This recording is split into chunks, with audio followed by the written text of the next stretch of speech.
el podcast de APA. Dirige y presenta Javi Pérez y Susana de la Mata. Bienvenidos al podcast de APA, el espacio en las ondas de la Asociación de Profesionales de la Producción Audiovisual. Soy Susana de la Mata y hoy contamos con nuestro socio Javi Pérez, primer ayudante de dirección, que hoy será el encargado de conducir el programa sobre educar en el audiovisual.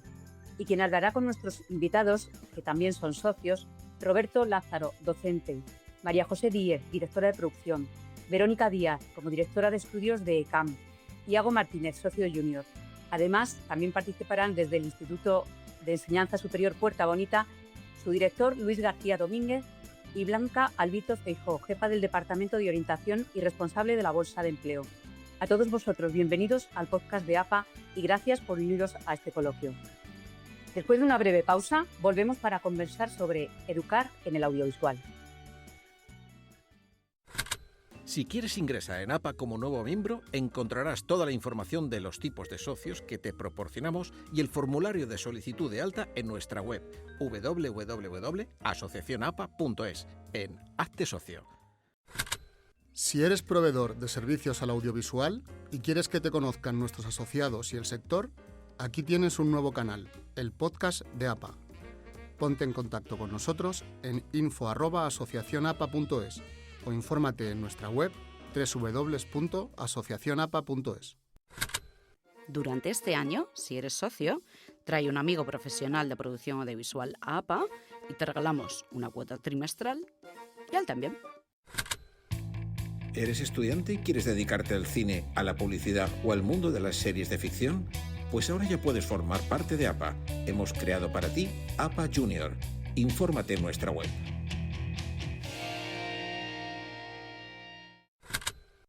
Hola, muy buenas tardes. Soy Javi Pérez, soy ayudante de dirección, socio de APA de hace muchos años y voy a contextualizar a los oyentes y a vosotros por qué estamos aquí, porque en la última asamblea surgió la propuesta de hacer un podcast un poco especial y transversal y bueno, propuse intentar reflexionar un poco sobre cómo educamos, enseñamos en el sector audiovisual, cómo enseñamos en cine y bueno, un par de meses después estamos todos aquí intentando poner un poquito de luz sobre esta cuestión, porque yo es verdad que tengo un perfil muy peculiar porque empecé siendo meritorio, empecé en el año 99 con la escuela de meritoriaje, poquito a poco en el departamento de dirección y aprendiendo el oficio sin formación académica ninguna, aunque luego fui estudiando y formándome. Y también he tenido la experiencia de dar clase y ver un poco las contradicciones que surgen a la hora de intentar enseñar un oficio desde un aula o reproduciendo rodajes o actividades que no tienen la dimensión que luego tiene la industria. Y una de las cosas que también me llama mucho la atención, no sé si es en España o quizás en otros países, es el exceso de oferta formativa que hay, y más en estos tiempos, porque tenemos formación universitaria, tenemos formación profesional, tenemos escuelas de cine oficiales, privadas, cursos, seminarios y un sinfín de formación en su esencia teórica que no sé si terminan de conectar del todo con la demanda de técnicos y si realmente enseñamos bien este oficio o estos oficios de hacer cine. ¿Qué creéis? A mí me gustaría contar un poco mi experiencia propia, así como has compartido tú. Yo estudié en la universidad, en la Complutense, imagen y sonido, pero me quería dedicar al cine y la universidad no me sirvió para eso. Así que en mi época me tuve que ir a estudiar fuera porque no había escuelas de cine. Existía la SCAC, creo, pero la ECAM todavía no había arrancado su vuelo. Gracias a estudiar en la Escuela de Cine Internacional de San Antonio de los Baños, en Cuba, o sea que me tuve que ir bastante lejos, cuando regresé a España logré entrar a trabajar en cine, en las productoras y a partir de ahí me he dedicado durante 25 años básicamente al cine. Por tanto, para mí las escuelas que no existiesen en mi momento era un problema. Tuve la suerte de conseguir una plaza para ir a esa escuela y también los recursos de mi familia me lo permitieron, pero si no, no sé si habría podido llegar a desarrollar la carrera que lo he hecho. Por tanto, no soy capaz de criticar si ahora hay un exceso, pero en el momento en el que yo empecé a trabajar había claramente un déficit. Mejor que haya de más que de menos, dado que ahora el audiovisual es un trabajo y un sector económicamente muy potente, ha crecido muchísimo y seguro que también incluso los propios padres piensan como una opción para que sus hijos estudien eso porque hay un posible desarrollo profesional, que no era tan común como, repito, hace 25 años.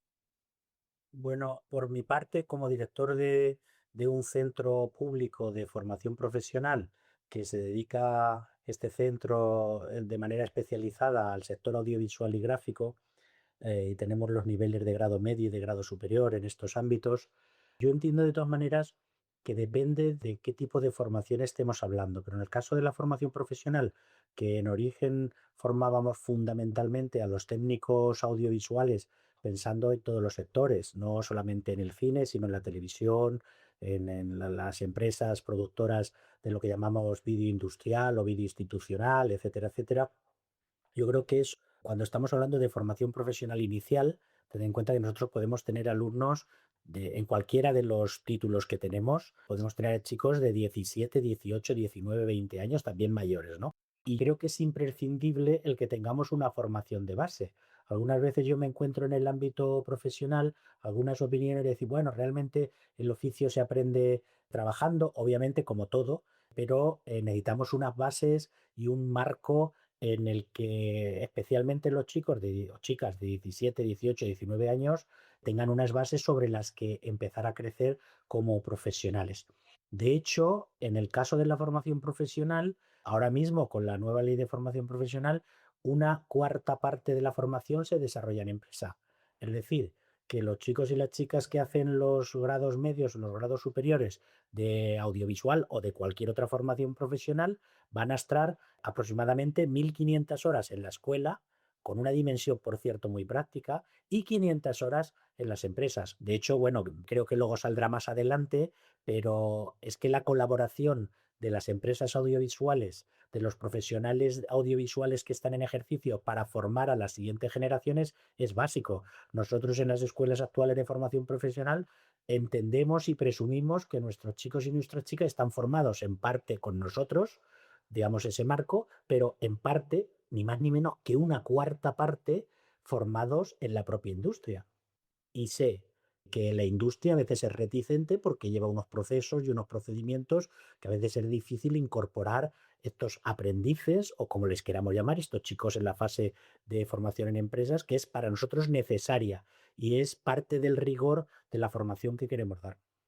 En nuestro caso, yo como directora de estudios de la ECAM y bueno, mi recorrido haciendo un poco un símil con María José, también yo estudié en la ECAM, yo soy de la tercera promoción, salí y he estado trabajando en producción durante muchos años y por circunstancias de la vida y por una carambola que sinceramente yo nunca pensé que iba a acabar trabajando en la ECAM, pues volví a la ECAM como staff, ¿no?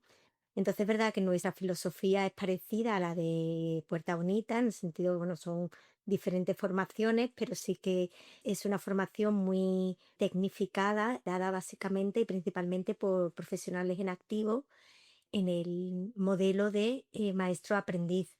Digamos, es una formación donde hay una parte teórica. Obviamente, nosotros siempre decimos que no solo formamos técnicos, también cineastas, que sean, digamos, perfiles muy completos. Y en el caso de, por ejemplo, de fotografía, les enseñamos a ser directores de fotografía, pero obviamente también el trabajo de vídeo así, de auxiliar, de ayudante, de operador, porque entendemos que el cine sigue siendo un trabajo muy gremial y muy de empezar como meritorio, como auxiliar y tener que conocer, digamos, todos los caminos para facilitar su empleabilidad. Eso por un lado. Y por otro lado, es verdad que lo que decía María José es importante, porque cuando, por ejemplo, yo estudié en la ECAM, tenemos que tener un grado universitario y tener como mínimo 23, 24 años. Ahora en nuestro caso, igual que en muchos sitios, pues se ha rebajado la edad de entrada porque, como decía María José, el cine por fin es una carrera que las familias ven como una posible salida para sus hijos y bueno, hay mucha gente joven, algunos que incluso salen de institutos de FP como en Puerta Bonita, vienen a la escuela para seguir formándose, incluso algunos también de universidad y otros directamente del bachiller. Entonces, bueno, pues hace que haya una mezcla bastante heterogénea de perfiles, que yo creo que es bueno para la escuela y para los alumnos, porque muchas veces digamos, el aprendizaje es como pasa en la industria, vertical, digamos, de maestro a aprendiz, pero también horizontal entre los propios compañeros. Y aprovechando, Verónica, que estás contando esto, ¿cómo ves la evolución que ha tenido la Cámara a lo largo de todos estos años? Porque yo me quedé en la entrevista personal hace 25 años, yo nunca entré en dirección, que fue bastante frustrante, quizá mi carrera hubiera cambiado, ahora mismo sería director, y sí que notaba que aquella época, estoy hablando por el año 2000 o por ahí, era una escuela muy rígida, muy encorsetada, con un proceso de selección muy duro, con 3 cursos que luego eran eliminatorios y había mucha competitividad entre los alumnos, mucha rigidez en cuanto a la asistencia. Y ahora tengo la sensación, por lo que veo con los nuevos alumnos que llegan o que se incorporan a la industria, esta última etapa, bueno, la etapa de Salazar Simpson, como que es una escuela un poco más dinámica, que hay menos rigidez y que está mucho más conectada con lo que son las demandas de la industria. Me parece que esa percepción, no sé si es perceptible por todos mis compañeros, pero ¿qué notas tú, ya que fuiste estudiante y ahora estás de primera mano como jefa de estudios, realmente ha cambiado? Yo estoy de acuerdo contigo, Javier, que ahora la escuela es mucho más dinámica.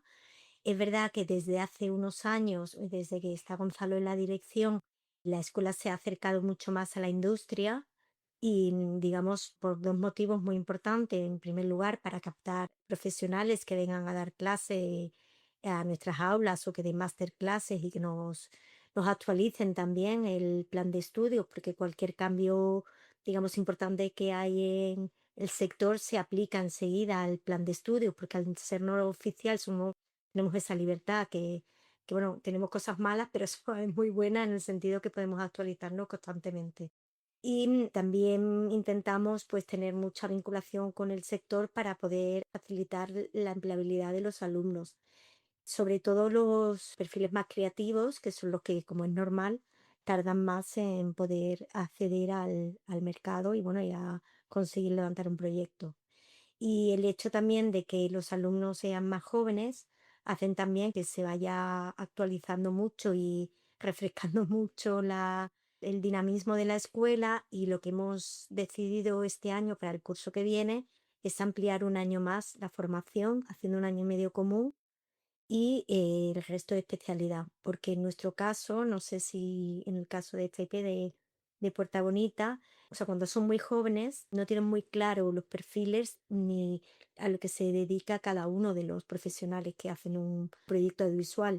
Casi todos quieren ser directores o directores de foto, y en el proceso del año común encuentran las vocaciones y entienden que una cosa es lo que te gusta y otra cosa es la que se te da bien, y si tienes que dedicar tu vida profesional a algo, pues es importante que se te dé bien, aparte de que te guste, ¿no?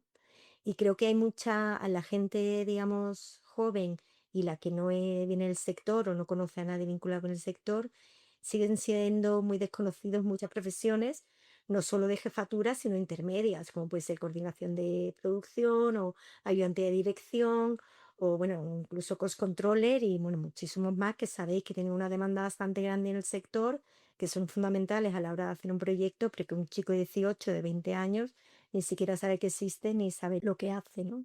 Y creo que eso es importante darlo a conocer, bueno, en todas las escuelas y bueno, y en podcasts como este, ¿no? Bueno, y la APA, que hace, aparte de esto, un gran trabajo. Ahora que está María José Díaz también con nosotros, y si no me equivoco, María José, bueno, es una superdirectora de producción con una extensa carrera que sigue en activo, está en la zona y está muy conectada con la industria y aparte, si no me equivoco, da clases de producción o dirección de producción en la CAM. ¿Tú qué notas, María José, con respecto al alumnado? Es decir, si salen realmente preparados para ejercitar la profesión, porque yo pienso que hay oficios, bueno, como el tuyo, como el mío y como muchos otros, no porque seamos jefes de equipo, sino porque es muy difícil explicar, aunque estemos 2 o 3 años explicando los pormenores del oficio, muchas cosas que solamente te lo va a dar la experiencia, el ensayo-error o una carrera pues llena de baches y de enseñanzas. ¿Cuál es la valoración con respecto al fin de los estudios de la CAM de lo que tú enseñas? Yo lo primero que quiero decir es que una de las razones por las que yo doy clase es porque la producción es una gran desconocida. De todos los sectores, de todas las posibles profesiones, la gente conoce a los directores, a los actores, a los de fotografía, guión y tal, pero muy poca gente conoce a los de producción y existen muchos tópicos erróneos, como bien sabemos, al respecto. Entonces, ir a las clases a contar en qué consiste la producción ejecutiva, qué hace un director de producción, qué responsabilidades tiene, me parece vital para la salud de nuestra propia industria. Y ahí me encuentro con muchos alumnos, y Verónica lo podrá corroborar, que no sabían nada de la producción cuando llegan a primero y que luego de repente dicen, ah, pero qué bonito es esto. Entonces, yo quiero empezar diciendo, si las escuelas y profesionales y profesores explicando en qué consiste cada uno de los trabajos, habría menos gente que se dedicaría a esos o no se descubriría toda la magia que pueden tener. Respecto a las clases que yo doy, que fundamentalmente son en la ECAM, aunque he dado clase en otros lugares, hay dos cosas que yo destacaría y que me parece que ha hecho bien la ECAM y que siguen trabajando en hacerlo. Uno es el tema de que sean formaciones dadas por profesionales, profesionales en activo. Eso es un valor importante porque además conecta a los alumnos con gente que está trabajando y eso es algo esencial para cuando acaba la escuela, sabes a quién llamar, puedes incorporarte más fácilmente posiblemente al trabajo. Y luego que la escuela, la ECAM, es muy práctica. Entonces, es verdad que no todo se puede enseñar en el entorno de una escuela, pero ellos intentan que a través de las prácticas que se hacen tengan el máximo de experiencias de lo que es el día a día o de cómo se diseña un proyecto, cómo es el desarrollo. En el caso de producción, tienen algunos, el cortometraje, por ejemplo, que hacen en tercero, escriben el guión, lo desarrollan, lo pitchean, luego lo preparan, luego lo ruedan y se hacen cargo hasta de la entrega del DCP, es decir, los alumnos de producción en tercero hacen un proceso completo que no es igual que hacerlo como en un largometraje y fuera del marco del amparo de la escuela, seguro, pero intentan que sea muy práctico y yo creo que eso les prepara muy bien para lo que luego se van a encontrar. Sí, pero el debate está, hablando con algunos compañeros, el otro día Guille Navajo participó en un podcast que también hablaba de esta cuestión, es que había la sensación últimamente, y no personalizo en la CAM, sino a lo mejor en una formación tan específica y tan buena, que igual que el sector audiovisual se ha profesionalizado, el sector académico audiovisual también, que llegan los alumnos con unas ganas inmensas de ser jefes de equipo o de desarrollar su carrera desde que egresan de las escuelas. A mi juicio creo que es un error o que creo que se necesita, pues bueno, un poco la escuela de pasar por diferentes escalas y departamentos y por lo menos estar unos años en la industria. Entonces, yo tengo un poco esa pregunta para vosotros que ya formáis a directores de producción o jefes de equipo, si realmente creéis que están preparados para ejercer el cargo. Realmente no. De hecho, los alumnos que luego me he encontrado trabajando no son directores de producción, la gran mayoría. Hay mucha gente que va a oficina, que son ayudantes en contabilidad, ayudantes de coordinadores, secretarias de producción, asistentes o ayudantes a productores ejecutivos porque les interesa más la producción ejecutiva. Luego hay otros que realmente sí que han dado los pasos rápido. Habría que ir caso por caso para entender cómo ha sido la evolución, pero yo no creo que salgan con la pretensión única de convertirse en directores de producción al año de haber salido de la ECAM. Yo les veo dar sus pasitos, pero sí con la ambición de llegar a serlo, que eso es lo que me parece interesante de la escuela. Forma técnicos, pero también forma a jefes y a posibles productores. Claro, por ejemplo, en el caso de Susana, que también creo que das clases en la CAM y que formas una labor muy específica y cada vez que está teniendo mucha más relevancia, que es el cost control, el control presupuestario, creo que a lo mejor en tu caso tienes una visión diferente y piensas que tus alumnos sí que después de la formación están más preparados a lo mejor para ejercer el oficio. Sí, pero yo siempre les digo lo mismo, depende del curso que hagan, si hacen cursos de 20 horas, de 40, de 60 horas, y no es lo mismo hacer un curso de 40 horas que hacer un máster de 200. Y aún así, haciendo un máster de 200 es lo que dice María José, no salen como controller del curso. La experiencia, durante muchos años hemos aprendido que tenías que hacer 6 proyectos de una categoría para subir a otra. Ahora esto no está pasando y nos encontramos con problemas muy graves porque sí que realmente la gente quiere aprender y salir ya a trabajar y me he dado cuenta que en gran parte de la juventud lo que quieren es ganar mucho dinero. Se creen que es fácil. Entonces, yo lo que les recomiendo siempre es que participen en un rodaje, que vean cómo se mueve un rodaje, que estén en el equipo que sea, que empiecen como meritorios, como ayudantes, como auxiliares, que es importante cuando son muy jóvenes, sobre todo, empezar a conocer bien el sector donde uno se mueve y el trabajo que desarrolla cada uno para poder llegar a una jefatura y a una responsabilidad. Particularmente en el trabajo del controller hay muchísima responsabilidad. Al final es la fotografía de lo que queda de la película. Por un lado está la película, que es lo que se proyecta, y por otro lado está la contabilidad, que es lo que pasa por todos los agentes implicados en el proyecto. Y entonces tiene que estar muy bien hecha para que no se generen problemas cuando los controles nos hemos ido para la productora o para los productores, que son los que van a tener la responsabilidad de cara a Hacienda, inversores, a plataformas, etcétera, etcétera. Entonces, es muy importante que empiecen a conocer el sector desde abajo y que no tengan prisa. Yo entré en el sector con 30 y tantos años, empecé precisamente como locutora de radio y luego haciendo vídeos corporativos, y hoy en día estoy muy feliz de donde estoy y he tenido que dejarlo, he tenido que volver y tengo un camino hecho del que me siento muy orgullosa. No hay que darse prisa, hay que formarse, es importantísimo tanto la formación como la práctica. Claro, está claro que el audiovisual, el cine, ahora mismo está de moda y más allá de la vocación o de la aspiración de la profesión, creo que hay un componente, sobre todo en las nuevas generaciones, eso es así lo que percibo, de cierta vanidad o de cierto gusto por pertenecer a un sector que creo que, bueno, por decirlo así, mola bastante, más allá de esa vocación o esas ganas que teníamos nosotros, que a lo mejor fuimos por otras motivaciones. Y para eso, pues le pregunto a Yago, que es nuestro socio junior, que si no me equivoco, acabas de terminar la formación profesional. Entonces, Sí, cuéntanos y danos tú tu contrapunto a lo que estamos aquí debatiendo con una claro, ¿no? generación o 2 generaciones mayor que tú. Justo, inclusive me siento un poco raro como, y muchas gracias por invitarme a estar aquí, pero no, y estoy como, o sea, oyéndolos, escuchándolos. O sea, ya en el punto que estoy, yo ahorita estoy en prácticas en una agencia tan productora de publicidad y es mis terceras prácticas. O sea, ya empecé en una productora y después me fui a trabajar de una de las prácticas que justo la ECAM nos ofrece con un productor que le agradezco porque me enseñó muchas cosas, Guillermo Flores. Y ahorita estoy en mis terceras prácticas y pues en publicidad, que fue algo que dije, mira, no es cine, mi pasión es el cine, pero quiero empezar a ver también dónde quiero ir por el momento. Y lo bueno también una parte de yo entrando al ECAM inclusive, o sea, yo que vengo de lejos, yo soy de México, allá tenemos escuelas de cine, pero sí hubo un momento que dije, pues quiero abrirme fronteras. Fue un momento que empezaba a oír que aquí en España se empezaba a desarrollar mucho la industria cinematográfica y decidí venirme. Entrando al ECAM fue como ese golpe de realidad que yo creo que necesitaba, porque igual que tú, Javi, yo quería entrar a dirección y no entré porque pues fue algo de muchos que entramos queriendo muchos objetivos, pues obviamente no siempre se va a poder lo que uno quiere, pero yo lo agradezco demasiado. Yo salí de la diplomatura documental y yo ahí aprendí muchas cosas. También oyendo a María José, o sea, en la producción es ahorita donde te estoy aferrándome a encontrar trabajo, más que nada, porque en el documental, en la especialidad de en la diplomatura, además de ver la parte creativa de todo, pues también nos empujan a nosotros a hacer la producción de los cortometrajes de nuestros proyectos.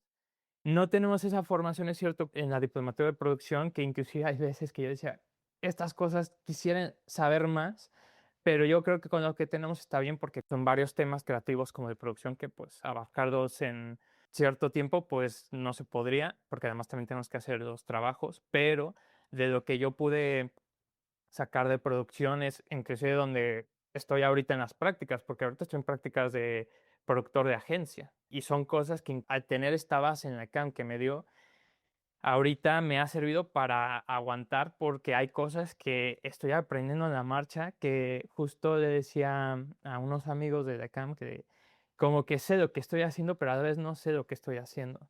Y también hablando con muchos compañeros míos que unos siguen buscando trabajo, pues sí andamos como en este punto limbo de no saber a dónde vamos. Yo soy director, yo quiero dedicarme a eso, pero soy realista, entonces pues quiero empezar por lo menos a tener una base como todos aquí están diciendo de no voy a empezar aquí porque si empiezo desde lo alto es lo más raro del mundo, porque inclusive hasta yo sé que todavía me faltan cosas por aprender, porque a la vez estando y estudiando en la CAM sí había momentos que sentí que me faltaba más, pero en el sentido que ya eso lo iba a ir encontrando afuera, porque una vez que me graduó, sí hubo un momento que para mí la escuela era un círculo y pues claro, porque ahí me formé, pero salgo y veo que hay un mundo enorme, pero eso sí, a ratos como que inclusive en ciertos avances como de organizar proyectos o que yo tengo proyectos personales, pues sí puedo, no sé, por ejemplo, regresar a DECAM y decir, oigan, tengo dudas, ¿por dónde empiezo? ¿No?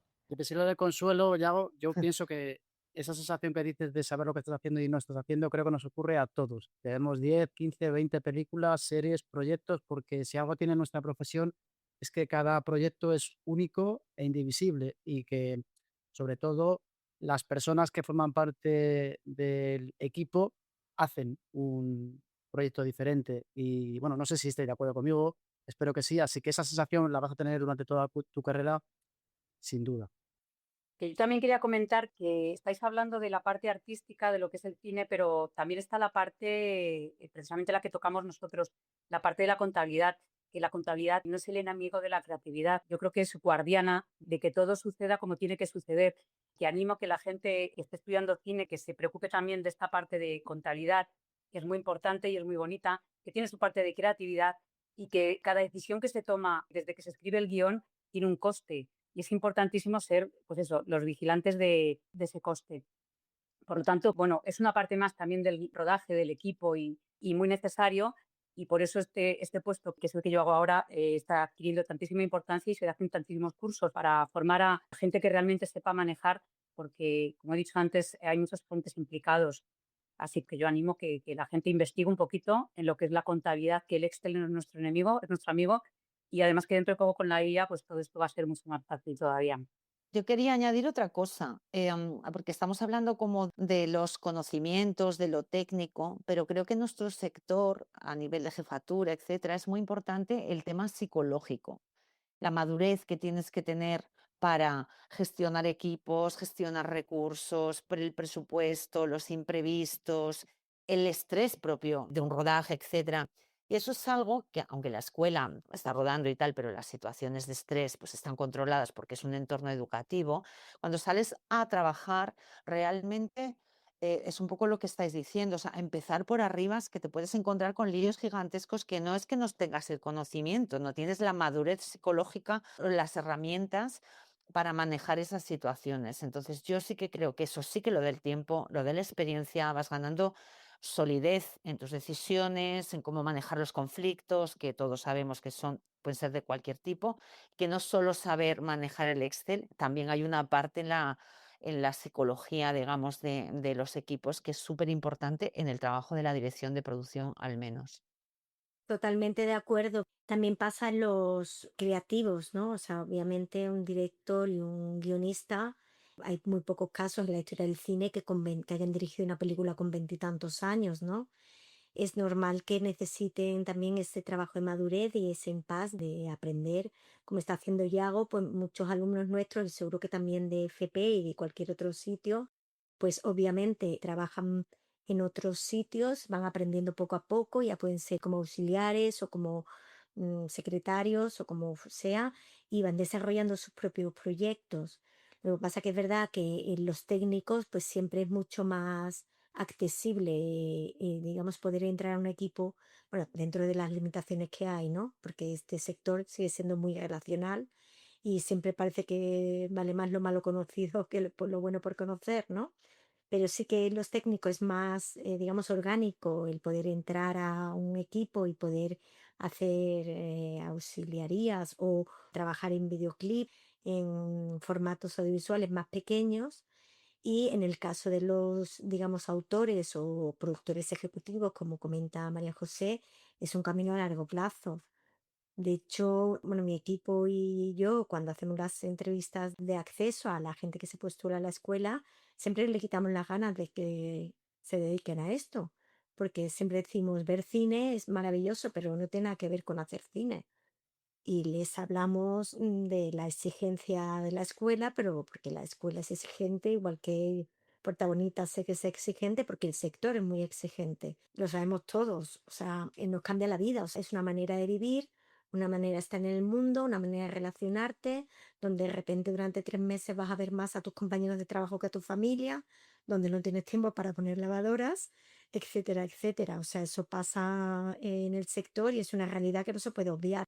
En el mismo sentido, es decir, cada vez más tiempo, aquí está también Blanca, que es profesora y en parte abordan estos temas dentro de itinerario profesional, cada vez es más importante este trabajo un poco de guía, de mentoría, de poner el foco también en esta parte que estaba diciendo ahora Verónica, relacional, es decir, esa madurez que la van adquiriendo con el tiempo. Es decir, a veces es una cuestión casi exclusivamente de tiempo. Nosotros trabajamos en proyectos y en proyectos entre distintos perfiles profesionales, casi el 75% de todas las horas que están aquí en la escuela. Y evidentemente uno de los elementos clave, se lo decimos, es que entrenéis vuestras habilidades personales. Es decir, aquí no pasa nada. Efectivamente, lo decía antes María José, aquí están en casa. Aquí no pasa nada. Cuando se van a hacer las primeras 150 horas en primer curso a una empresa, ya no están tanto en casa, ¿no? Pero siguen estando en un medio confortable. Cuando se van en segundo curso a hacer otras 400 horas, empiezan a ser, es más serio, porque van aprendiendo, ¿no? Y nosotros decimos que hay un porcentaje que tiene que ver con el marco conceptual, otro porcentaje que tiene que ver con las habilidades prácticas, pero cada vez está ganando más importancia y así se lo decimos los profesores y yo creo que ellos no sé si son conscientes, pero lo tienen que entrenar, que son esas habilidades personales tanto si van a tener responsabilidades en el equipo como simplemente cuando van a tener que orgánicamente trabajar dentro de un equipo, que es lo que pasa en la vida de un rodaje o de una producción o de una preproducción o en cualquiera de los ámbitos en que están. Y da igual, efectivamente los de producción muchas veces hacen esa labor lubricante y tienen que tener multiplicado por 2 estas habilidades, vamos a decir, psicológicas o sociales o como le queramos decir, pero el resto de los equipos también. Javi, mira, quería aportar, deciros lo que estabais diciendo, que sí que es fundamental esa madurez que tienen que alcanzar, sobre todo a través de la práctica, de los proyectos que llevan a cabo, la capacidad de resolución de conflictos, por ejemplo, es fundamental en alguien de producción y lo hacen así. Y os quería decir que desde la bolsa de empleo, que me llegan ofertas, que hablo con empresas, con productoras, muchísimas veces nos dicen que las capacidades técnicas, hombre, eso es imprescindible. De hecho, se presume con el título que algo sabes y las empresas a veces están dispuestas a formar, pero esa capacidad que decimos y esas habilidades sociales y esa capacidad que tienen que tener de mediar, de resolución de conflictos, eso es fundamental y es lo que les diferencia a uno de otros realmente a la hora de conseguir un trabajo. Y las empresas, bueno, a mí me lo dicen constantemente, que ya lo que buscan es una persona que resuelva, que no cree conflictos y en una persona en la que puedan confiar. Es que muchas veces me dicen que hasta que lo que quieren es una buena persona dispuesta a aprender, que tenga ilusión y motivado y una persona en la que puedan confiar. Por ejemplo, aquí tenemos la Escuela de Cine, que es un referente en la Comunidad de Madrid y a nivel nacional, y tenemos la representación de la formación profesional. Ya nos hubiera faltado alguien del entorno universitario, máster, pero yo sí que me planteo, yo estudié finalmente por el rechazo en la CAM, realización audiovisual, y no me arrepiento de nada. Primero porque tuve una formación pues, muy transversal, aprendí herramientas pues, de diseño web, diseño de todo tipo, montaje, televisión, que me han servido para fomentar mi carrera y luego la conexión con las empresas en las FTP. Y luego hay una virtud también, que creo que lo que decía antes, que la formación en la Comunidad de Madrid, por suerte, que ahora trataremos este tema, es bastante amplia y variada. Pues os dejamos ahora con unos breves tips de Julián Altuna. Tips de rodaje de Julián Altuna, socio de APA y director de producción con más de 25 años de experiencia en el sector audiovisual. Tip número 16. El que hace gastos fantasmas se convierte en fantasma. Hoy hablamos de algo que parece obvio, pero que pasa más de lo que imaginas en los rodajes. Gestionar bien el dinero que no es tuyo. En una producción audiovisual el presupuesto vuela. Y entre tanto movimiento hay quien cae en la tentación de colar un ticket personal como gasto de producción, un café, una cena, 4 cosas del súper. Pues mira, no cuela, nos damos cuenta. Da igual si eres jefe de departamento o auxiliar, el dinero ajeno se respeta y se justifica. ¿Y qué puede hacer producción? 4 cosas clave. Que el memo de contabilidad sea claro y todo el mundo lo lea. Que cualquier gasto, por pequeño que sea, necesite el visto bueno de 2 personas. Revisa facturas al azar de vez en cuando. Pillarás a quien se pase de listo. Y forma a tu equipo en finanzas y ética. Que nadie pueda decir que yo no sabía. La profesionalidad también se mide en cómo gestionas el presupuesto. Cuídalo como si fuera tuyo, porque en el fondo es de todos. Si te ha gustado este consejo, compártelo. Ayuda a Julián Altuna a profesionalizar y dignificar la producción audiovisual. Sigue su perfil en LinkedIn y desde APA aconsejamos siempre hacer #buenaproducción. Gracias, Julián, por esos tips de producción.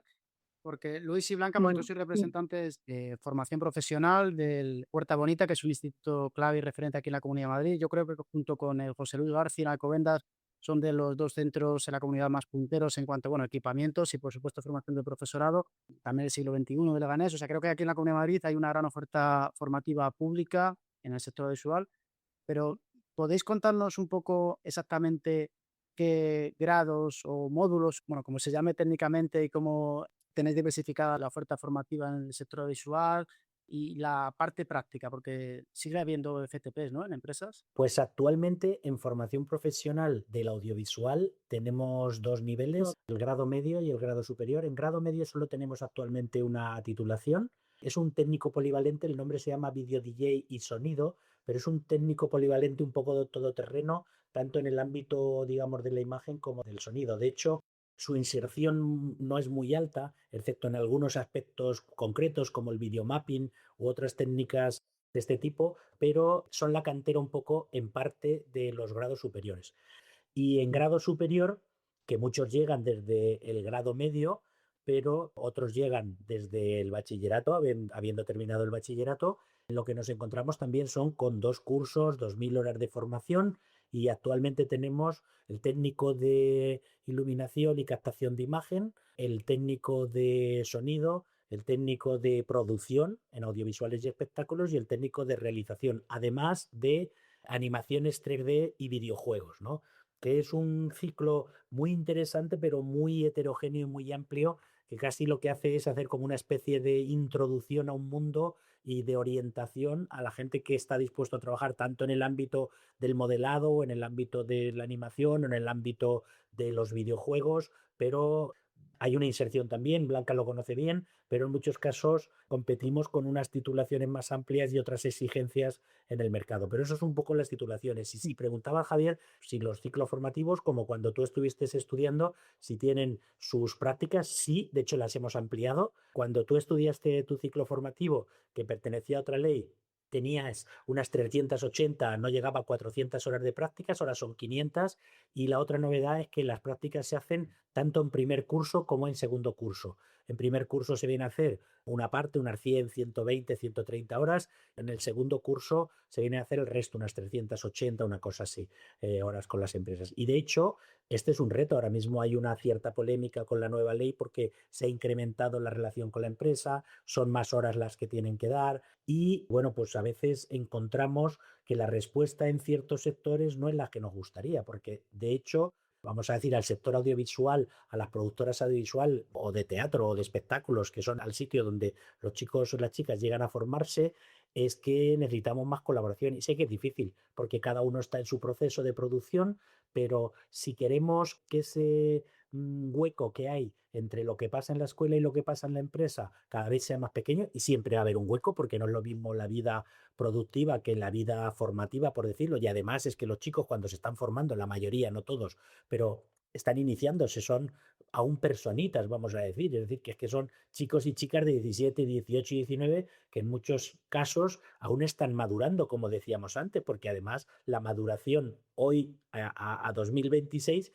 es más tardía que cuando yo empecé a dar clase en los años 90, por lo que sea, porque la sociedad ha cambiado, etcétera, que no vamos a entrar en esto, pero eso lo tenemos ahí, ¿no? Y yo creo que es importantísimo para nosotros, lo sabemos, que fíjate, antes las prácticas se hacían al final del segundo curso y ahora los chicos los mandamos en el primer curso. Y muchas veces lo que les hemos dicho en la escuela, lo que le hemos hecho, solo ese contacto de 100 horas en la escuela, ese contacto de estar en una producción, de estar en una tele, de estar en un teatro, de estar haciendo cualquiera de los perfiles que luego van a poder desarrollar como ayudantes, se dan cuenta que efectivamente era como le estaban diciendo sus profesores, pero no eran conscientes. Y es como un impulso de maduración brutal. Es decir, pasar, especialmente, probablemente los que menos convencidos están, algunos se convencen y dicen, no, este no es mi mundo, me voy. Pero otros dicen, así es, y efectivamente esto que estamos haciendo aquí, que es un experimento de alguna manera y está controlado dentro de la escuela, en realidad es mucho más complejo fuera y son más conscientes de lo que tienen que aprender y de lo que necesitan aprender. Y por eso entendemos que hemos ido mejorando un poco, porque hemos incrementado la relación con la empresa, aunque tenemos mucho trabajo, mucho campo de mejora, y además se hace antes. Y eso les permite saber lo que es la realidad. Te quería preguntar, María José, al hilo de lo que estábamos comentando, si tú como directora de producción que has tenido que contratar a muchos técnicos y de todos los departamentos, si has percibido alguna diferencia o en la formación entre las escuelas de cine oficiales, la formación profesional o el ámbito universitario, que realmente enseñan el mismo oficio, pero desde perspectivas diferentes. Si tú notabas como directora de producción alguna diferencia o crees que eso va directamente a la persona y no el técnico. O sea, creo que depende mucho de las personas, ¿vale?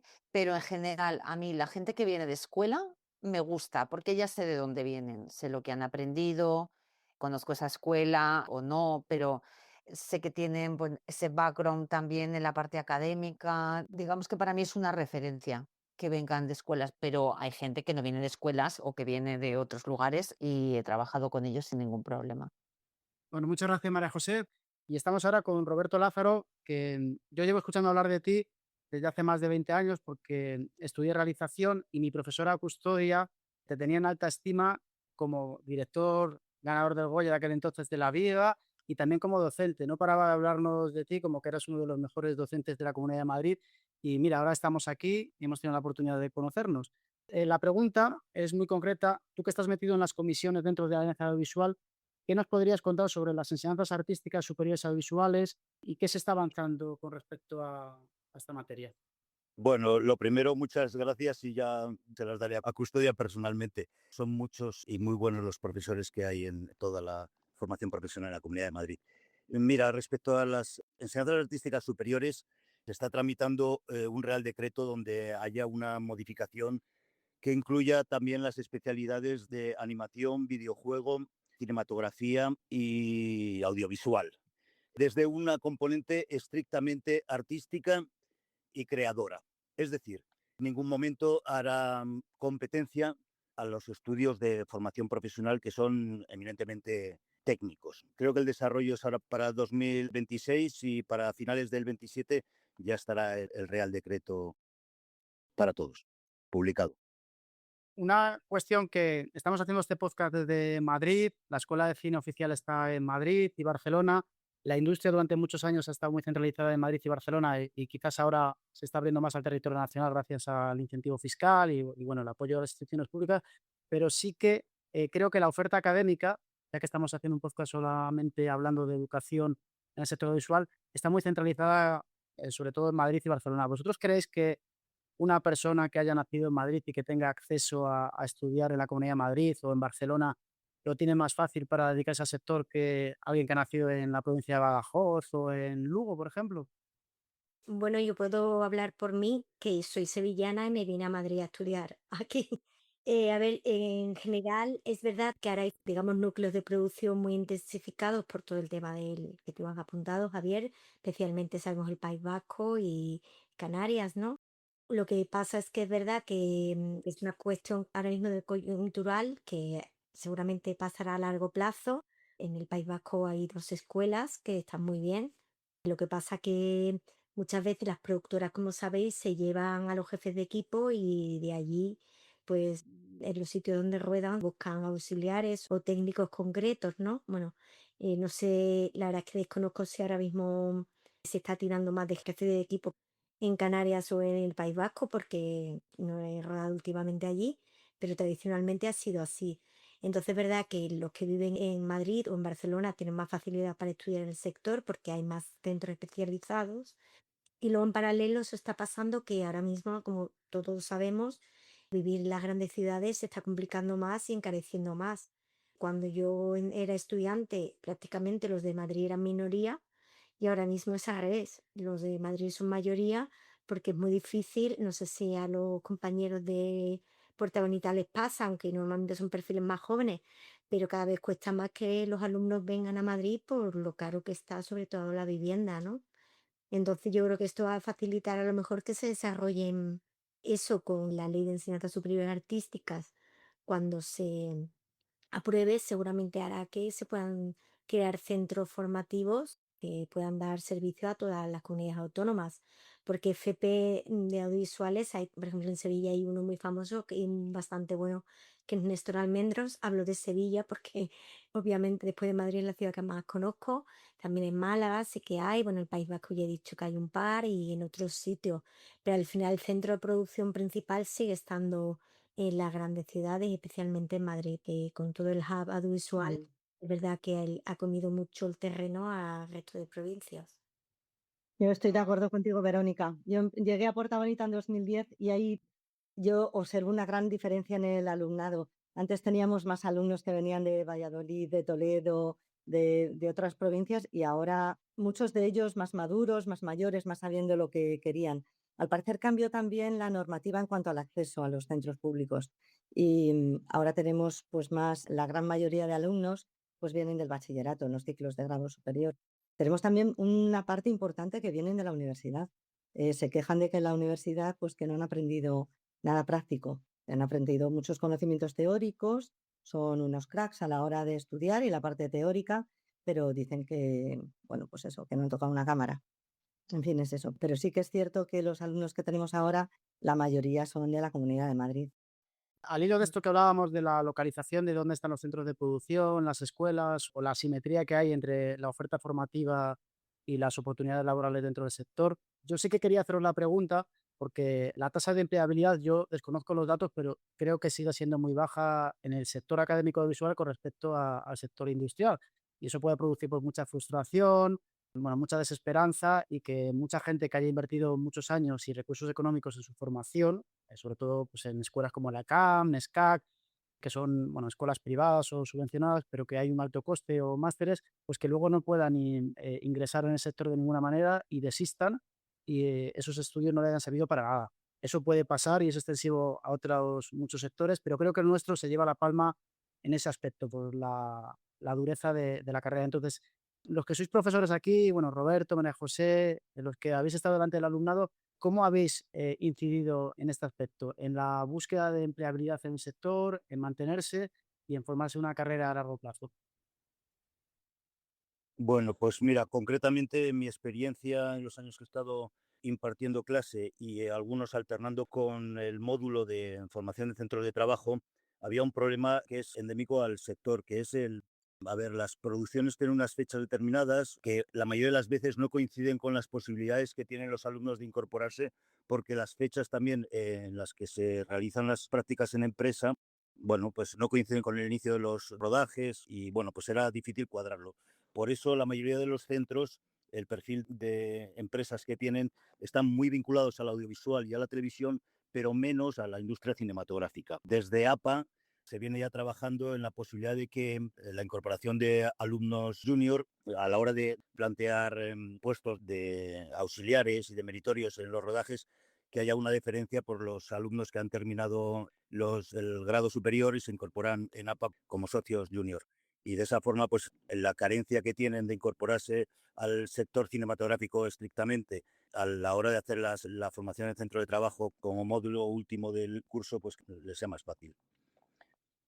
Mira, también es cierto que el otro día yo estaba hablando precisamente con la productora Bambú, con el director financiero, y Sergio me comentaba que algunos de los alumnos que han pasado por el máster de controller de la ECAM ya los tienen en la productora y han empezado como ayudantes, o sea, han cogido varios alumnos del máster de la ECAM para trabajar en Bambú y los siguen formando ellos y ahora mismo son profesionales, o sea que muchas veces también las propias productoras van a buscar a las escuelas como la ECAM a los alumnos que han estudiado allí para poder continuar con ellos, porque sí que es cierto que es más fácil encontrar gente que se haya formado que no esté formada. Coincido con Susana que hay muchos, por ejemplo, coordinadores de postproducción, controllers, porque auxiliares de producción o pues hay más, pero hay muchos puestos que cuando te pones a buscarlos, los buscas en los másteres o en las escuelas o en lugares profesionales. O sea, ¿dónde buscas un supervisor de VCX? Pues si hay un máster de VCX en una escuela o vas ahí y miras una bolsa de trabajo, si te recomiendan a alguien que haya pasado por allí, o sea que es un buen sitio para encontrar esos perfiles y por tanto un buen sitio para encontrar trabajo los que quieran entrar por ahí. Yo, por alusiones, como dirían en los programas de noche, nosotros ahora mismo en la CAM tenemos un rango de empleabilidad bastante alto. Como he dicho al principio, imagino que a Blanca y a Luis pueden decir lo mismo de sus alumnos, pero en los técnicos casi empleabilidad del 100%. Obviamente hay gente que se descuelga o gente que se autoemplea, pero sí tenemos bastante ratio empleabilidad. Dentro del paraguas de Cana Industria tenemos un departamento de talento que, digamos, se encarga de gestionar las prácticas que nos llegan o las ofertas de trabajo y ponerlas en relación con los perfiles adecuados que han estudiado lo que se está pidiendo, ¿no? Incluso a veces, pues, por perfiles no solo profesionales, sino personales.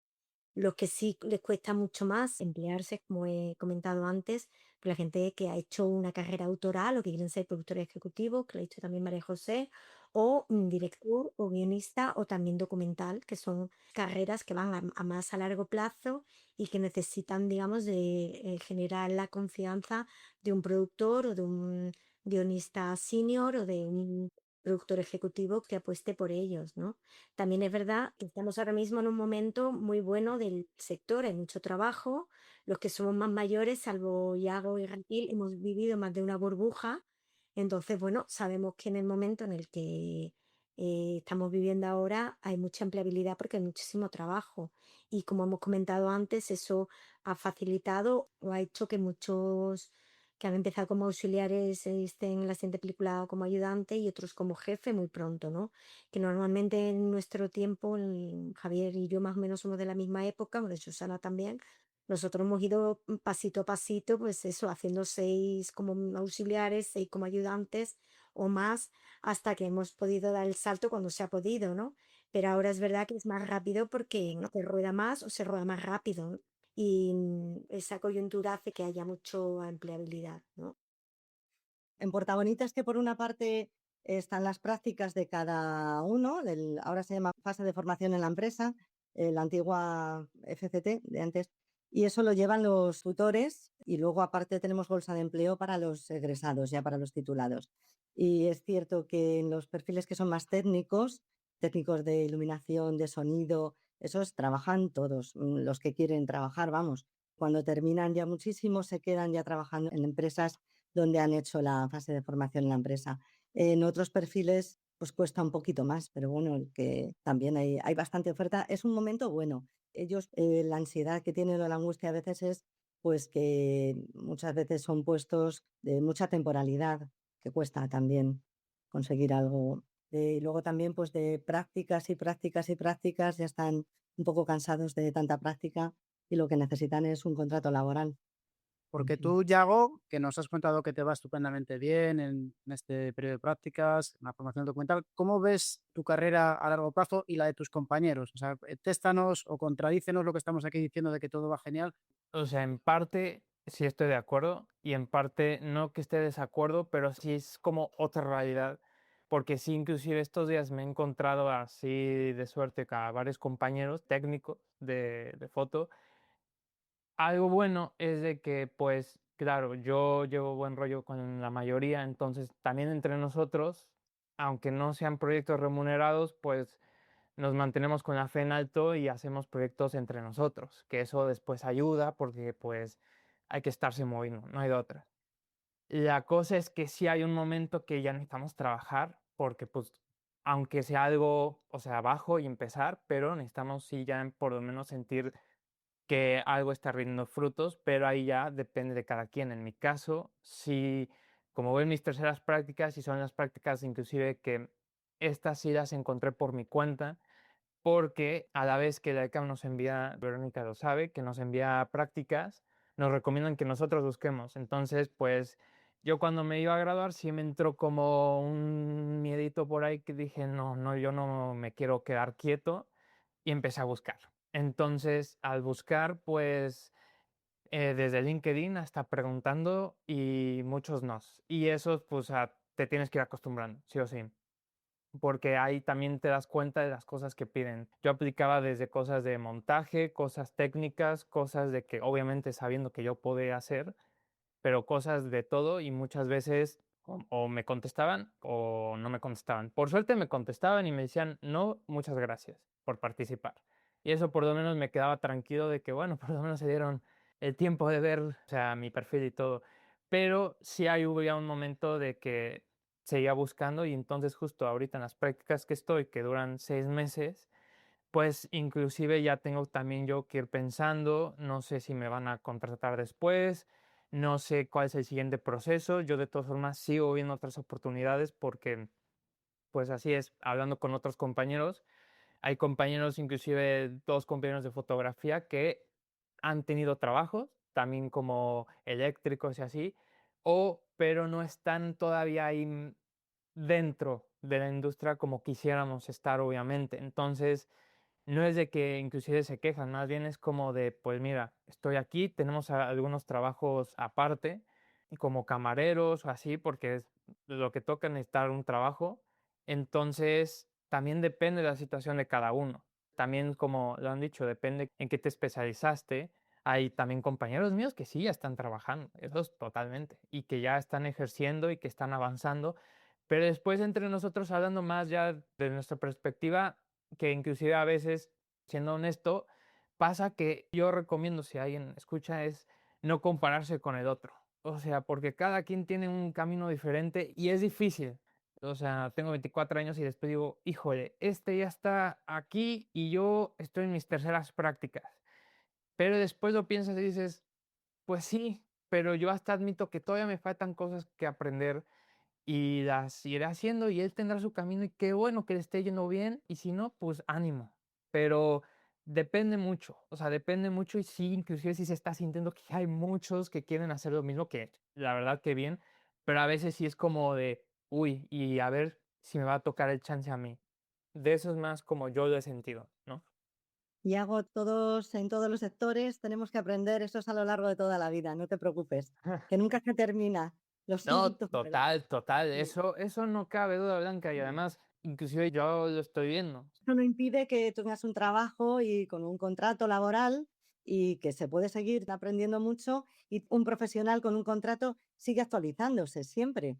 Totalmente, o sea, yo ahorita lo que ya estoy buscando y donde estoy de ayudante o lo que sea, ya tener un contrato, porque pues, también tener un trabajo sí, pues sí da esperanza, ¿no?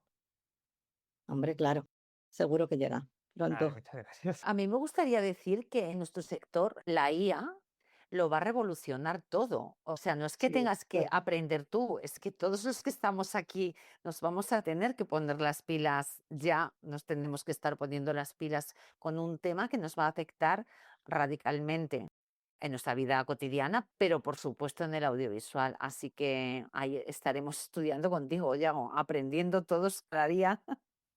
No, totalmente. Sí, sí, además en la IA, perdón, en donde estoy trabajando se está utilizando muchísimo. Cosas que dices, wow, lo que viene, pero también inclusive que trabajamos mucho con parte como clientes y así, quieren poner mucho la IA y decimos, ok, pero ya cuando sucede, después el público no lo recibe bien totalmente. Eso sí, la IA como que ya tenemos que ver cómo convivir con ella hasta cierto punto. Yo tengo la sensación, si me permitís, con la inteligencia artificial en nuestro sector, que hay como tres visiones, ¿no? Aquellos que se han subido al carro y que se han montado y ahora son generadores de vídeos audiovisual con inteligencia artificial. Otros, bueno, que es mi caso, como que sabemos que está ahí y nos ponemos un poco una venda que queremos que no avance. Y luego creo que hay gente en nuestro sector, sobre todo en la parte de los guionistas, estoy viendo más, y en los sectores más creativos, que son absolutamente negacionistas y que están intentando luchar contra algo que creo que no se va a poder luchar. No sé si estáis de acuerdo, pero sí que me gustaría cómo, bueno, Verónica, Blanca, cómo estáis adaptando los planes de estudio y los modelos educativos a esta realidad que nos ha llegado. En nuestro caso, como tú bien has comentado, Javier, nosotros obviamente tenemos 8 disciplinas audiovisuales en la diplomatura que enseñamos. Entonces, por un lado, por filosofía de la escuela y también porque además en nuestra escuela el patronato está compuesto por es la SGAE, Dama, Academia de Cine y aparte la Comunidad de Madrid y EGEDA. Bueno, nosotros no usamos nada de IA generativa. O sea, lo tenemos totalmente prohibido usarlo a los alumnos para la creación de guiones y para generación de historias. En otras disciplinas, como puede ser montaje o sonido, en el sector se está utilizando ya determinados plugins de IA o determinadas aplicaciones, incluso a la hora de presentar proyectos que se están enseñando en el sector, o sea, que se están utilizando en cada una de las disciplinas y lo hemos actualizado en nuestro programa formativo. Pero siempre la línea roja es sí cuando es una aplicación técnica, pero no cuando es una aplicación creativa para la generación de contenidos y de historias. Porque además no tiene sentido que un guionista utilice la IA para crear una historia cuando realmente son creadores, igual que un director o bueno, o un documentalista que lo que puede hacer es hacer un documental sobre la IA y el impacto de ella en muchas cosas, ¿no? Y no sé en el caso de Blanca. Es que eso todavía es algo novedoso. En la nueva ley de FP ahora se han incorporado varios módulos y uno es el de digitalización. Entonces, bueno, pues ahí estamos con los profesores que están dando la digitalización, pues enseñarles un poco a utilizarlo. Y luego cada profesor en su ámbito, por ejemplo, yo que imparto itinerario personal para la empleabilidad, que antes era formación y orientación laboral, sí les enseño un poquito a utilizarlo en cuanto a la búsqueda de empleo, pues que hagan entrevistas, que se preparen entrevistas de trabajo a través de la IA, pero todavía estamos empezando, estamos en ello también. Estamos como Yago, aprendiendo. Pero las perspectivas, desde el punto de vista académico, que me parece muy interesante, ¿cuáles son? ¿Las de que van a surgir nuevos oficios y algunos puestos de trabajo o técnicos se desaparecerán o serán relegados? ¿O desde el punto de vista académico estáis un poco ahí expectantes a ver qué pasa y no dejáis de formar a la antigua usanza? A ver, nosotros en el centro intentamos ir un poco con la realidad y yo creo que sí que habrá puestos que cambiarán muchísimo, muchísimo a través de la IA, porque hay cosas que, a ver, yo soy profesora de formación y orientación laboral, tan técnica a lo mejor no lo puedo explicar, pero pues por ejemplo, puestos de estos de subtitulación, de cosas de ese tipo, pues es que la IA a los profesionales les va a hacer, bueno, no sé si mucho daño, si les puede ayudar, pero desde luego que va a cambiar el sector. Claro que va a cambiar. En lo que sea más artístico, bueno, es que la IA te ayuda muchísimo a muchas cosas, pero tendrá un límite. Pero no sé muy bien cómo vamos a salir de esta. Exacto, pues a ver, nosotros estamos un poco como tú, ¿no? Que es como a nivel personal y a nivel de reflexión, digamos, de la escuela, es una realidad que existe. Todavía tenemos que ver cómo evoluciona, como te he dicho, si hay cosas que se están introduciendo. Pero bueno, la ECAM pertenece a un organismo internacional de escuelas de cine que se llama FILEC y estuve en un congreso en otoño que me hizo gracia esto de que hay congresos hasta de escuelas de cine, ¿no?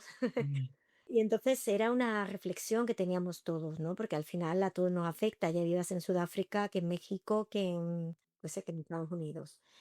Se hizo digamos, un grupo de trabajo pensando en que sí, que es verdad que habrá profesiones que se van a ver más afectadas que otras, ¿no? Algunos decían incluso los actores. Bueno, pues yo creo que los actores serán sustituidos como ya están haciendo en secuencias de acción, pero un actor 100% sustituible yo desde luego no lo veo y sobre todo pasaría un poco lo que comentaba Blanca o comentaba Yago especialmente, que la verisimilitud de esas imágenes, ¿no? Contrasta mucho. A mí no me parecen increíbles, pero bueno, también es verdad que yo soy una espectadora de otro tipo de cine. Por otro lado, sí discutimos mucho sobre que se van a crear nuevos puestos de trabajo. Lo que pasa es que todavía parece pronto, ¿no? Para definirlos. Y es una cosa en la que nosotros como institución tenemos que estar a la escucha, ¿no? Porque sería ridículo no vivir en el presente. Y tenemos que estar atentos a todas las novedades y cómo afectan. Muy bien, vamos a ir concluyendo y vamos a lanzaros una pregunta que quizás Roberto, que ha hablado menos, nos puede contestar. ¿Qué le diríais a aquel adolescente joven que nos esté escuchando o a los padres de un joven que quiere estudiar cine, que quiere estudiar audiovisual? ¿Qué consejo principal le daréis desde aquí? A ver, yo les diría que adelante, si es lo que quieren estudiar. Yo creo que cuando son jóvenes tienen esa ventaja que tienen la vida por delante y tienen que hacer lo que realmente les gusta. No sé si yo soy de carácter optimista, pero creo que realmente te gusta y le pones empeño, yo creo que llegarán a conseguir lo que quieren. Les puede costar más tiempo, menos tiempo, más estudio, pero en fin, yo les animaría siempre. Aunque la situación sea complicada, que bueno, como ha dicho antes Verónica, lo habéis dicho, es un momento dulce ahora para las audiovisuales. No ha sido siempre así. Cuando yo empecé con la bolsa de empleo del instituto en el 2016, había muy pocas ofertas de trabajo en el audiovisual. Y ahora, o sea, es que no me da la vida entre las clases y ofertas que hay. Ahora hay muchísimas ofertas de empleo. Pero bueno, desde la pandemia principalmente, parece que la gente está loca por ir a conciertos, películas, cine, teatros, de todo. Hay un momento bueno. Ojalá que dure muchísimo tiempo. Pero vamos, yo les animaría siempre.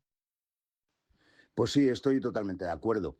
Hay un momento dulce, las plataformas están obligadas a renovar y actualizar su catálogo y eso favorece a la industria de la producción. Por ligarlo con la propuesta anterior, la formación en enseñanzas superiores, estas nuevas especialidades que decíamos de audiovisual, cinematografía, animación y videojuegos, podrán impartirse también en escuelas de artes, por lo que se va a atomizar los grados y los másters y será posible cursarlos en territorios o en provincias, en escuelas de artes que ya existen, que tendrán que ofertar contenidos y actualizar las instalaciones también.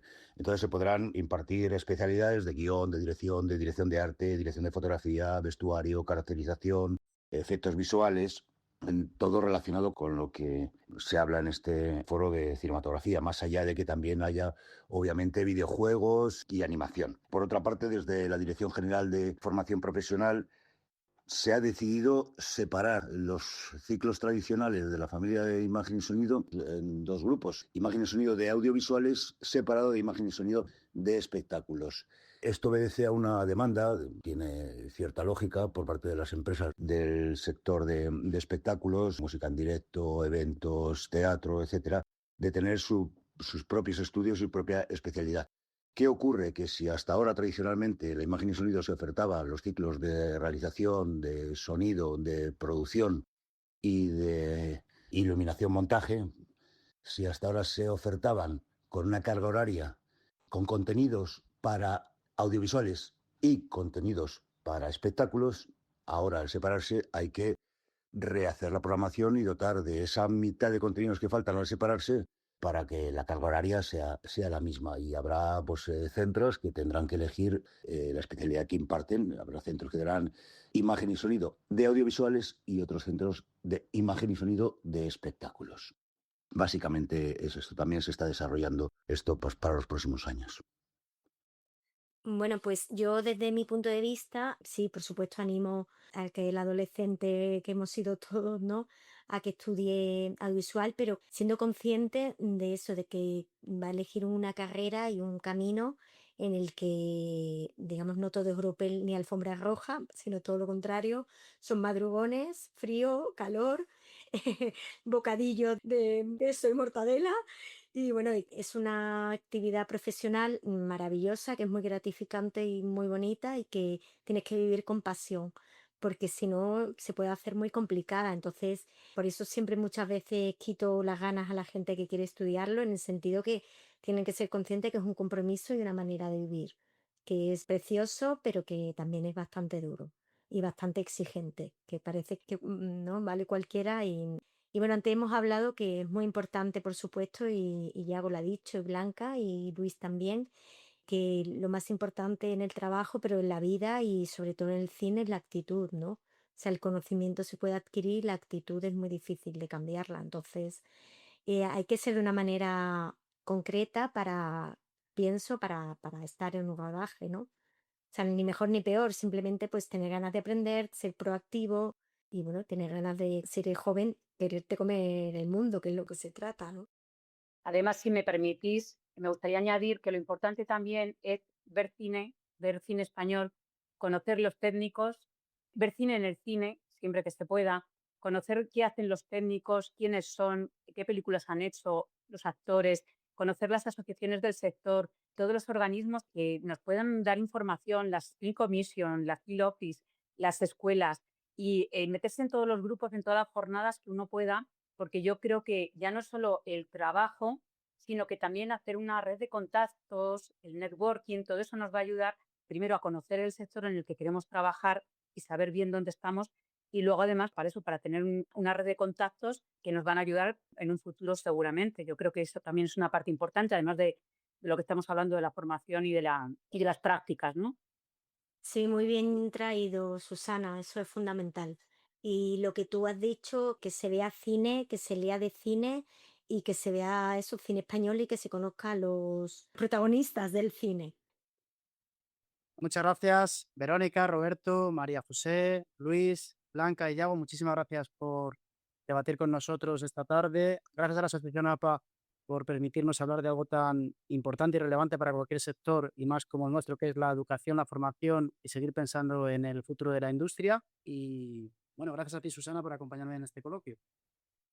Pues muchas gracias a ti, Javi, por traer un tema tan interesante y a estos ponentes que nos han hecho estas aportaciones tan ilustrativas. Después de la pausa conversaremos con una empresa clave en los servicios de apoyo a la producción, nuestro partner Artistic Runner Services. No os lo perdáis. Claqueta IA, la conexión transatlántica de la inteligencia artificial audiovisual. Claqueta IA es un proyecto concebido por dos profesionales del mundo audiovisual con trayectorias tan distintas como complementarias. Elena Neira, docente investigadora en distribución, y Agustín Lasso, productor senior de desarrollo de contenidos de Disney, profesor. Elena desde Barcelona y Agustín desde Buenos Aires. Las separan miles de kilómetros, pero les une la fascinación por los algoritmos. Su misión es crear un espacio para pensar en conjunto acerca de la inteligencia artificial y su poder transformacional en el audiovisual, aportando una perspectiva latinoamericana y española con un análisis claro, accesible y que combina enfoques prácticos y teóricos. Os destaco el resumen de los artículos más importantes de Claqueta IA. Este mes de abril os compartimos otro interesante artículo de Claqueta IA: la inteligencia artificial y la necroindustria de Hollywood. ¿Pensabas que la muerte era el final de una carrera en Hollywood? Con la IA, no. Acaba de desvelarse el tráiler de la nueva película que protagonizará Val Kilmer. El thriller As Deep as the Grave. Sí, Val Kilmer, después de haber fallecido en abril del año pasado.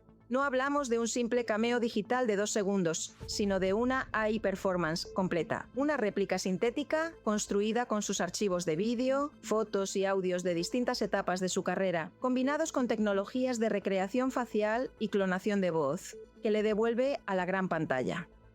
Es el nacimiento oficial de la necroindustria, donde los actores ya no son personas, sino conjuntos de datos eternos. Lo más sorprendente es que este experimento es un modelo de negocio legal y pactado con sus herederos que cumple con las nuevas directrices de SAG-AFTRA sobre clones digitales y el marco legal del Estado de California de derechos póstumos sobre la imagen. Es, en resumen, un experimento que intenta respetar las reglas que comienzan a trazarse para la IA generativa. Esta resurrección de Val Kilmer es el laboratorio perfecto para las majors y una prueba de la tolerancia del espectador y la percepción de autenticidad. ¿Estamos ante un homenaje tecnológico o nos estamos pasando 3 pueblos con el morbo comercial? El debate está servido. La IA en True Crime. Si te dedicas al documental, sabes que el material de archivo de los años 70 y 80 es, a veces, un auténtico dolor de cabeza. Fotos borrosas, pruebas pixeladas y localizaciones que ya no existen. Pues ojo a lo que han hecho en la serie Harlan Coben's Final Twist de CBS y Paramount+. El AI Studio Promise recurrió a la producción híbrida, cuando se usan IA y técnicas de grabación tradicionales de forma conjunta. ¿Cómo lo hicieron? Pues a partir de fragmentos de material de archivo y fotos de baja calidad, generaron más imágenes complementarias con IA. Y también la usaron para crear Gaussian Splats, representaciones tridimensionales completas a partir de imágenes 2 delimitadas. Una vez creados los modelos, aplicaron herramientas propias de mejora de resolución para que los detalles fueran lo suficientemente nítidos como para proyectarse en pantallas gigantes. Estas reconstrucciones se exhibieron en una pared LED de 16K detrás de Coben, para que el presentador pueda caminar físicamente por habitaciones demolidas hace décadas con un efecto de paralaje real. Este avance abre un melón importante sobre la transparencia, dónde termina el documento real y dónde empieza la interpretación del algoritmo. Es una oportunidad de oro para rescatar historias borradas por el tiempo, pero nos va a obligar a ser más honestos que nunca con el público sobre cómo fabricamos esa realidad. El final de Sora. Nadie se lo esperaba, pero el sueño de Sora ha muerto de la noche a la mañana. A finales de marzo, OpenAI decidió cerrar su plataforma de generación de vídeo porque perdía $1 millón al día, mientras Sam Altman intenta poner orden en sus cuentas para salir a bolsa. Lo más impactante ha sido el plantón histórico a Disney. El acuerdo de $1.000 millones para crear contenido de Star Wars o Marvel con IA se ha ido al traste en un abrir y cerrar de ojos. Este acontecimiento es un aviso para nuestra industria. La tecnología de vídeo generativo consume unos recursos salvajes y no es gratis. OpenAI ha preferido desviar todo ese talento y potencia de cálculo hacia la robótica y la carrera por la IA en el sector empresarial, dejando claro que el cine y el entretenimiento son, para ellos, simples misiones secundarias. Noticias breves de la semana. Hollywood Reporter cuenta que NYU-Tisch formalizó una alianza con Runway para brindar créditos y capacitación gratuita en IA a estudiantes. El proyecto busca eliminar barreras económicas en la producción audiovisual y fomentar la experimentación creativa y ética en el uso de modelos generativos. Ian Kritzberg escribe en Puck que la conferencia HumanX reveló una creciente ansiedad por la desconexión entre la oferta de las startups y la demanda real de las empresas, lo que reaviva los temores sobre una posible burbuja. El aumento exponencial en los costos de modelos como Anthropic está forzando a los ejecutivos a exigir un retorno de inversión claro, o de lo contrario, migrar hacia modelos de código abierto más económicos. La industria enfrenta el desafío de que la transformación corporativa es mucho más lenta que el avance tecnológico, poniendo en riesgo la supervivencia de las empresas que no logren rentabilidad inmediata.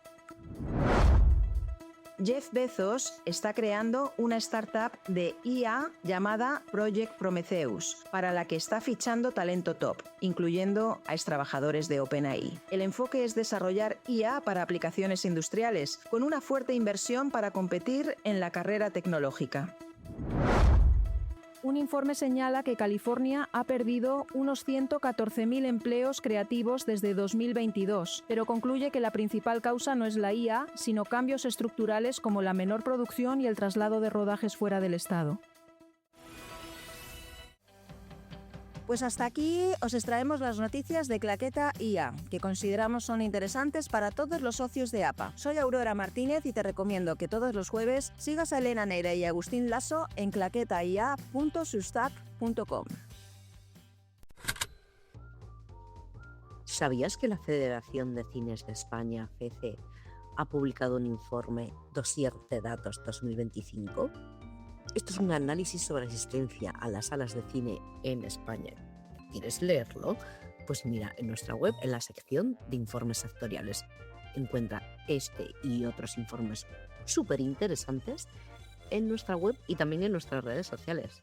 Síguenos. Desde APA queremos presentaros una gran novedad, APA Producciones. Una app móvil exclusiva para todo el sector audiovisual español. Técnicos profesionales, empresas proveedores de servicio, Film Office, Film Commissions y otras entidades vinculadas a la producción audiovisual. La app está disponible para iOS y Android de manera gratuita y se trata de una actividad subvencionada por el Ministerio de Cultura y Deporte. Esta app pretende ser una herramienta clave para mejorar y agilizar el trabajo a productoras y profesionales que vayan a realizar un rodaje en cualquier parte de España. La aplicación cuenta con una base de datos repleta de información de todos los sectores con acceso a los servicios que proporcionan empresas proveedoras al audiovisual, las Film Office y otras entidades vinculadas a la producción, para asistirles con los diferentes trámites necesarios para llevar a cabo. Además, la app incluye una base de datos de técnicos profesionales registrados, sean miembros de APA o no, facilitando así su contacto para su posible contratación. También permite que puedan contactar entre ellos y acceder a información ampliada. Los usuarios podrán recibir alertas y notificaciones importantes del lugar donde estén, avisos meteorológicos o alertas, o suscribirse al boletín de noticias quincenal de la asociación. Puedes descargarla en las plataformas de Android e iOS. Para más información, visita nuestra web o contáctanos. Y ahora cerramos este episodio del podcast de APA con Andrés Conde, CEO de Artistic Runner Services, patrocinador de nuestra asociación y una de las piezas de engranaje en la logística de nuestra industria. Artistic Runner Services proporciona servicio de runners auxiliares de producción con vehículo para la industria del entretenimiento en España. Bienvenido, Andrés. Muchas gracias por tenerme en este espacio. Pues venimos de hablar con nuestros invitados anteriores de un tema vital en la industria, que es la formación en el sector audiovisual. ¿Cómo ves el relevo generacional de vuestro departamento? Bueno, siempre estamos buscando runners y auxiliares constantemente y les damos formación propia.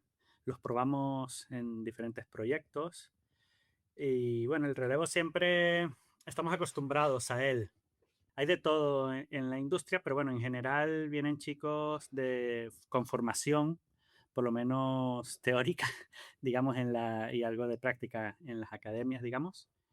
Y luego nosotros les terminamos de enseñar lo que es necesario en cada rodaje, ¿no? Y hay muchos que, de hecho, luego les seguimos viendo cómo crecen en el sector. Eso, qué bueno. ¿Y cómo de fácil o difícil es encontrar runners que entiendan las necesidades específicas de un rodaje? Bueno, no hemos tenido demasiadas complicaciones porque por lo general tiramos mucho de recomendaciones. Auxiliares que ya han trabajado con nosotros, pues les pedimos recomendaciones, ¿sabes? Porque al final la gente trabaja en muchos proyectos y se consiguen con mucha gente. Entonces, bueno, siempre contar con alguien que viene recomendado de otra persona que nosotros ya conocemos y sabemos que trabaja bien, pues ya nos da cierta seguridad. Muy rara vez hemos tenido algún problema con alguien que no da la talla. A veces ocurre, ¿no? Porque además vosotros lleváis más de una década en la industria y Sí. a diferencia de otros servicios ofrecéis auxiliares de producción con vehículo. ¿Por qué Sí. consideras que es importante para un rodaje que el conductor no sea solo un chofer, sino alguien que entienda el lenguaje técnico y las necesidades de un set? Hombre, yo creo que es fundamental entender en qué estamos trabajando. O sea, un conductor que no tenga ni idea, que solo sepa conducir, de repente ve una orden de transporte, una orden de rodaje y no saben de qué están hablando. ¿Entiendes? Entonces, bueno, si le dan un walkie-talkie, menos que menos, si no lo ha usado en la vida. Entonces, un mínimo de conocimiento, o sea, tampoco es nada demasiado complicado, ¿no? Pero un mínimo de conocimientos hay que tener. De hecho, todos nuestros runners o auxiliares tienen experiencia, por lo menos, de haber estudiado la carrera. Y bueno, luego cada uno tiene sus ambiciones, no todo el mundo quiere trabajar de runner para toda la vida, obviamente. Luego los vemos crecer dentro del sector y luego son ellos los que nos llaman a pedirnos servicio. Qué bueno, eso es importantísimo. Además hay que empezar en algún momento y es una buena vía de conectar con la industria, ¿no? Vosotros trabajáis en proyectos de gran envergadura, series de plataforma, cine, publicidad. ¿Cuál ha sido el reto logístico más complejo que habéis resuelto últimamente para cumplir con los tiempos de una producción? El logístico más complejo, diría yo, bueno, nos pidieron trasladar 3 vehículos eléctricos desde Girona hasta Madrid. Y claro, teníamos que llevar muy bien el tema de cargas, etcétera, porque además eran vehículos con muy poca autonomía. Esto nos lo pidieron hace un par de años y aún eran vehículos con poca autonomía. Teníamos que parar cada 200 o 250 kilómetros para recargar, vamos. Y bueno, o sea, fue una odisea. O sea, fuimos el día anterior en la noche, recoger los vehículos, pasar la noche en un hotel y para salir al día siguiente con la carga 100% llena. O sea, salimos como a las 5:30 de la mañana, o antes de las 6 salimos y hasta las 6 de la tarde no llegamos a Madrid, cuando es un viaje que en 8 horas o menos se hace. Hay aventura. Sí, sí, sí. Pero bueno, aprendimos mucho del tema eléctrico y fue un contacto porque yo tenía tiempo con las miras en ver coches eléctricos, vamos. Y vosotros habéis incorporado una versión premium 100% eléctrica en vuestro servicio de vehículos, pero con un matiz clave, disponible exclusivamente con vuestros profesionales formados en recarga. ¿En qué consiste exactamente este servicio? Bueno, básicamente, a ver, es un vehículo premium. Para que te hagas una idea, sería el equivalente, aunque no llega a ser una furgoneta, de una Mercedes clase V, ¿no? Es de 7 plazas, 6 pasajeros más el conductor, con la 7ª plaza, digamos. Este vehículo lo damos con nuestro conductor, primero por ser un vehículo premium, ¿no? Y necesito que me lo cuiden bastante. Y segundo, por el tema de cargas. A ver, es un vehículo que tiene autonomía de 600 kilómetros, pero bueno, hay que recargarlo todos los días para que no se quede sin carga. En nuestras instalaciones, cargándolo, o sea, imagínate un rodaje típico que rodamos de lunes a viernes durante el día y luego en la noche aparca en nuestras instalaciones para recargar, recupera más o menos 300 kilómetros de autonomía esa noche. Entonces, un rodaje en que te hagas 300 o 400 kilómetros diarios, no vas a tener necesidad de hacer recargas rápidas en una electrolinera, digamos, durante el rodaje nunca, porque la estás recargando siempre en nuestra base. Básicamente eso. En esta misma línea de novedades, ¿estáis trabajando en alguna novedad o proyecto que nos podáis contar? Pues estamos en muchos proyectos, entonces depende, nos llaman mucho para refuerzos puntuales o bueno, a veces también para proyectos completos. Ahora mismo estoy en conversaciones con productoras para ver si les interesa el vehículo eléctrico, que es nuestra novedad y es lo que más quiero potenciar ahora. También los vehículos eco nos los llaman muchísimo. Estamos en varios proyectos, o sea, estamos en un par de series con vehículos, básicamente eco. Bueno, el 70% de mi flota actual es eco y ahora acabamos de incorporar el eléctrico que te digo. Es un Hyundai Ioniq 9, por cierto, que no te lo dije. Muy bien, pues finalmente acabáis de renovar el convenio de patrocinio con APA. ¿Podríais contarnos qué os aporta el ser partners de nuestra asociación? Bueno, estar muy en contacto con gente del sector, con directores de producción, jefes de producción, etcétera. José Jaime Linares me llama mucho, por ejemplo, ¿no? Y bueno, y estar en los cócteles de APA para hacer networking también es muy importante, ¿no? Y estar siempre ahí pendiente de las noticias que nos enviáis por email a todos, ¿no? Sí, desde luego es muy interesante toda la actividad que tiene la asociación y todo lo que comparte con nosotros. Pues muchísimas gracias, Andrés, por darnos esos detalles y por vuestro compromiso con nuestra asociación. Es un placer teneros, como digo, Artistic Runner Services con nosotros. Muchas gracias a ti, Susana, Raquel y a todas las personas de APA también.